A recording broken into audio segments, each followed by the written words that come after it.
শোবিজের আজকের সেরা মুহূর্ত, বিতর্ক, উদযাপন আর চমক সবকিছু 1 মিনিটে। Showbiz bulletin 60 second.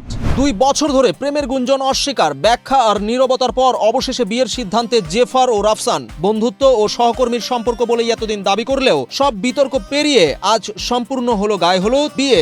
রাফসানের এটি দ্বিতীয় বিয়ে। মালয়েশিয়ার লাংকাউ সৈকতে সন্তানদের সঙ্গে সময় কাটাচ্ছেন পরিমণি। ছবির ক্যাপশনে লিখেছেন শীত নাই, তবে অনুষ্ঠান শেষে অসুস্থ হয়ে পড়ায় ডাক্তারের পরামর্শে এখন বিশ্রামে। দম সিনেমার শুটিং থেকে ফাঁস হওয়া নিশো পূজাচেরির 24 সেকেন্ডের ভিডিও নিয়ে তোলপাড়। নিরাপত্তা, গোপনীয়তা নাকি পরিকল্পিত প্রমোশন? 1.5 দশক পর সিনেমায় ফিরছেন ডলি জহুর। অভিনয় করছেন দম ও ঝামেলা দুটি ছবিতে। সালমান খান, MS ধোনি আর এপি ধিলনের অফ রোডিং মুহূর্ত ভাইরাল। কেউ বলছেন অপ্রত্যাশিত কোলাপ, কেউ আবার মজা করে প্রশ্ন তুলছেন এআই কিনা। ইয়ামি গৌতমের প্রশংসা করায় আলিয়া ভাটকে সুযোগ সন্ধানী বলে কটাক্ষ নেটিজেনদের। সেই পোস্টে লাইক দেওয়ায় আলোচনায় অনন্যা পান্ডে। পুরনো মনোমালিন্য আর ধুরন্ধর সিনেমা ঘিরে এই বিতর্কে এবার আলিয়াকেই কাঠগড়ায় তুলছে নেট দুনিয়া।